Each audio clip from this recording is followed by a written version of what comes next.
A tothom, perdoneu si no hem començat abans, però hi havia gent esperant en l'altra porta, hi havia confusió. Simplement agrair a tot l'equip d'Edicions 96 i a Maria Josep Escrivà el fet que hàgiu decidit venir al Micalet. Moltíssimes gràcies.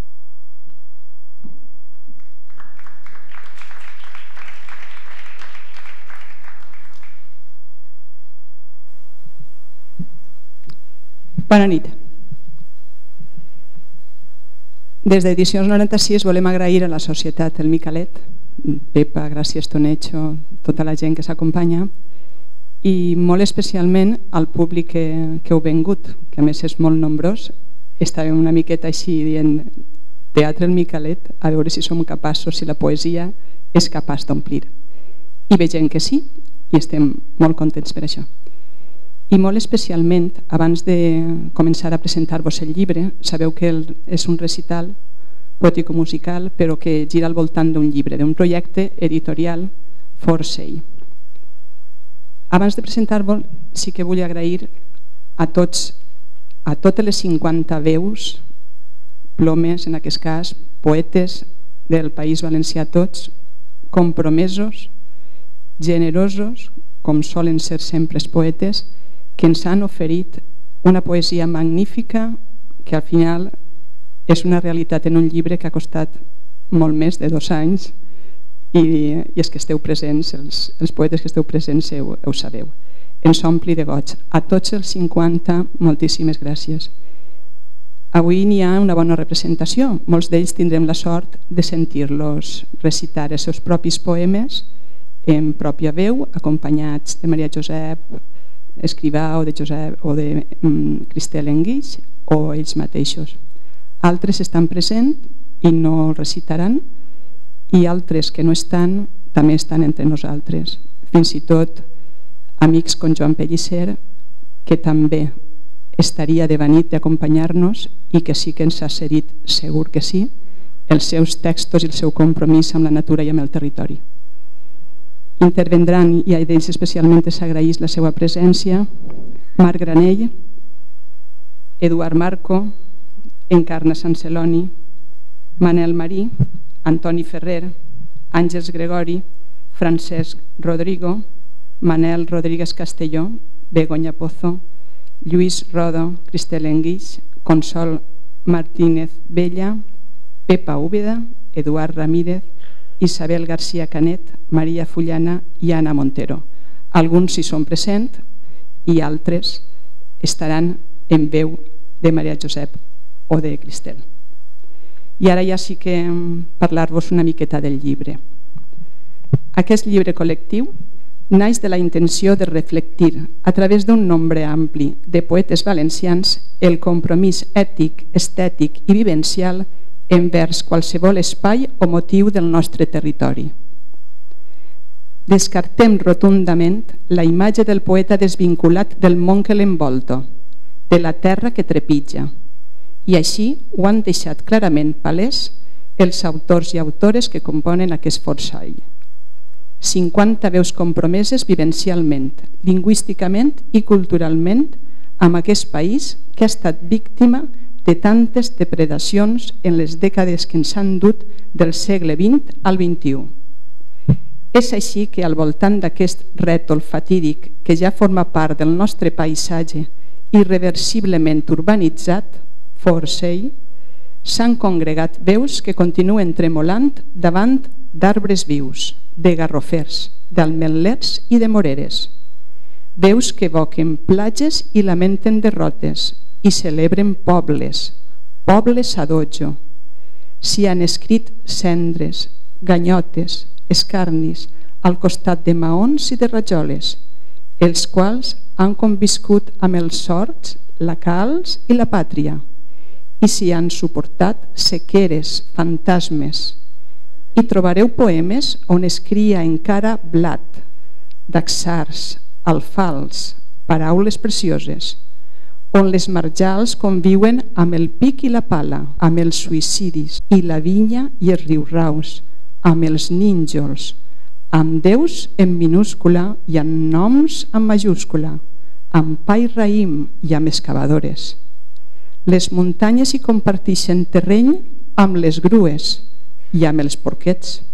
I el país és un verger de flors de plàstic i d'aiguamarines. Hi ha moltes vegades la paraula destrossa i el seu sinònim desfeta, i piscines, piscines, piscines, i una multicolor barreja de canyars i de gats, de regates, de corcs i údols i de bragues de formigó.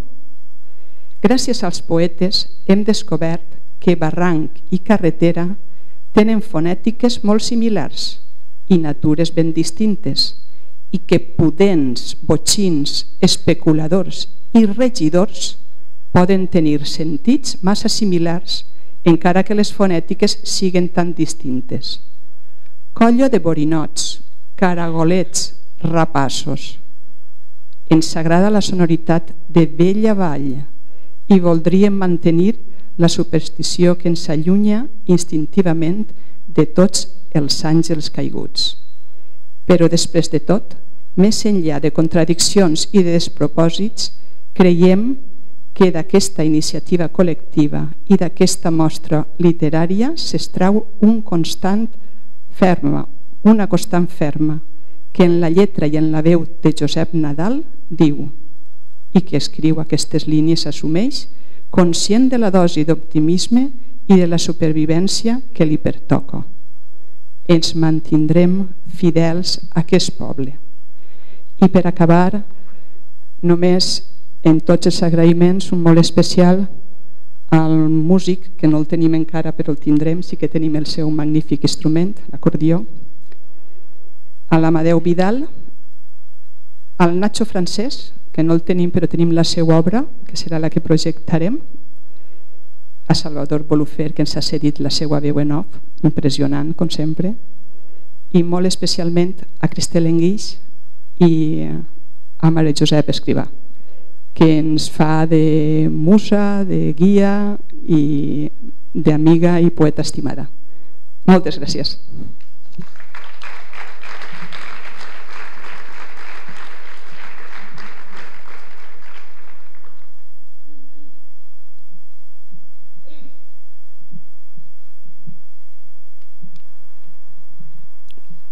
Marc Granell.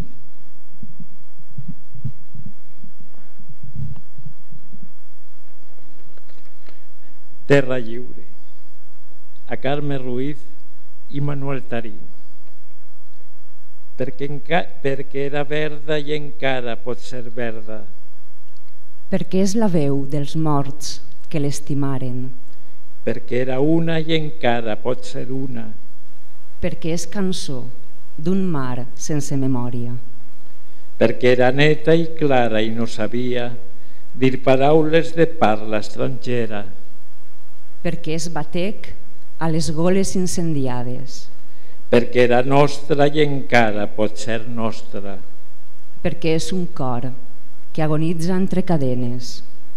Perquè era blat i gavina en el matí. Perquè ens la volen morir com si fos núvol. Perquè encara naix fills amb l'alegria de saber-se-la en la pell i la batalla.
Molt bona nit.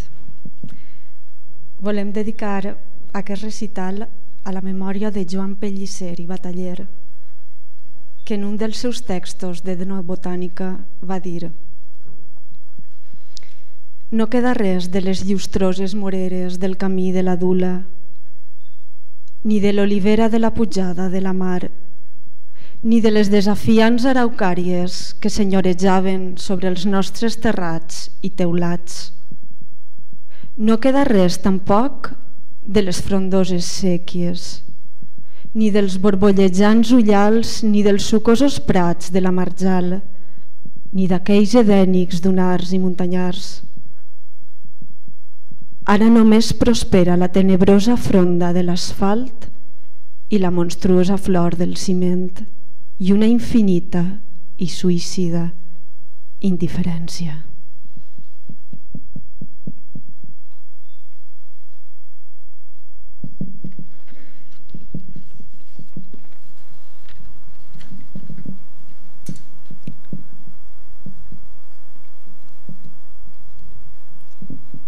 D'Eduard Marco, declaració d'independència.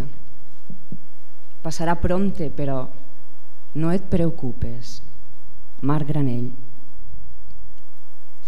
Podria aquest poema defendre un territori des d'un motí de luxe o caldria que ho fera amb tatuatges i heroïnes? Podria dir qui som si és que importara l'ésser que no som, el país que no som, la terra que fou i el fum? Podria executar una condemna, guanyar una batalla, lladrar fins a deshores sentinelles, renau darrere les boqueres amb l'oïda parada. Podria negar sequeres com l'argila ovalada de la memòria, o aixecar càntics, o creuar ponys, o desfer mites. Si foren daxa els mots, síndries els somnis, brossa els pessics. Què podrien aquests versos si pogueren? Si brollaren d'un miratge tots els tois i la set no fora set, ni el silenci, silenci. Com vestirien ma casa? De terra o de ciment? Podria aquest poema defendre un territori des d'un motí de luxe o caldria que ho fera amb tatuatges i heroïnes? Podria dir qui som si és que importara l'ésser que no som, el país que no som, la terra que fou i el fum?